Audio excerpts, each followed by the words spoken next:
This is a 40-watt light bulb. If you leave it on all the time, it uses 1 kilowatt hour every day, and it's possible to express all forms of power consumption using this unit of the light bulb. I started measuring everything around my house, around my office, and I found some surprising things.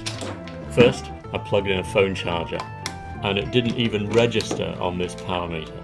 It uses 1/100th of a light bulb of power. So I don't think the phone charger is going to be our #1 form of energy consumption.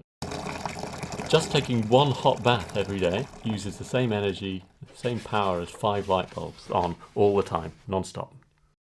And I found I've been steadily using 40 light bulbs worth of gas for heating, making hot air and hot water, and that surprised me.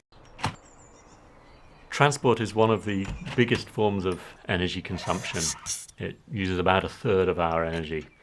If you drive an average car 50 kilometers a day, that corresponds to having 40 light bulbs on all the time.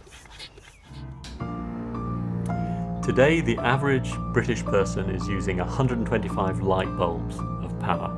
That's 125 light bulbs on all the time, non-stop.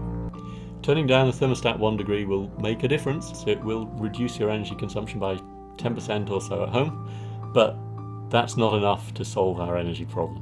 Individual actions alone won't get us where we need to go. But what the climate scientists advise us is we should be looking for 90% reductions. 200 people can be completely powered by one of these. The government's only given permission to put up 4 light bulbs per person worth of wind farms, so clearly that's not enough given that we're using 125 today. They're not putting them up fast enough. This is Sizewell B. It produces 4/10 of a light bulb of power for every person in Britain. That's more than all the wind farms in Britain today. If you don't like nuclear, every Sizewell you want to get rid of, you need an extra 2,000 wind turbines. We could technically live entirely on nuclear power, we just need a remarkable number of nuclear power stations.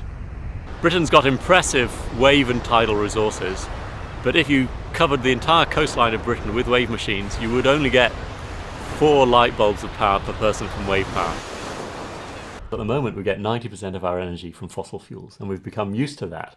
Obviously, if we stop using fossil fuels, then everything else we do has to roughly increase tenfold to make up for the loss of the fossil fuels. So obviously audacious things have to happen. We need to be talking about a tenfold increase in nuclear, a tenfold increase in wind, a tenfold increase in everything that we currently do. The advice from the climate scientists is we need to essentially get off fossil fuels by 2050. And that means it's possible as long as we get building now.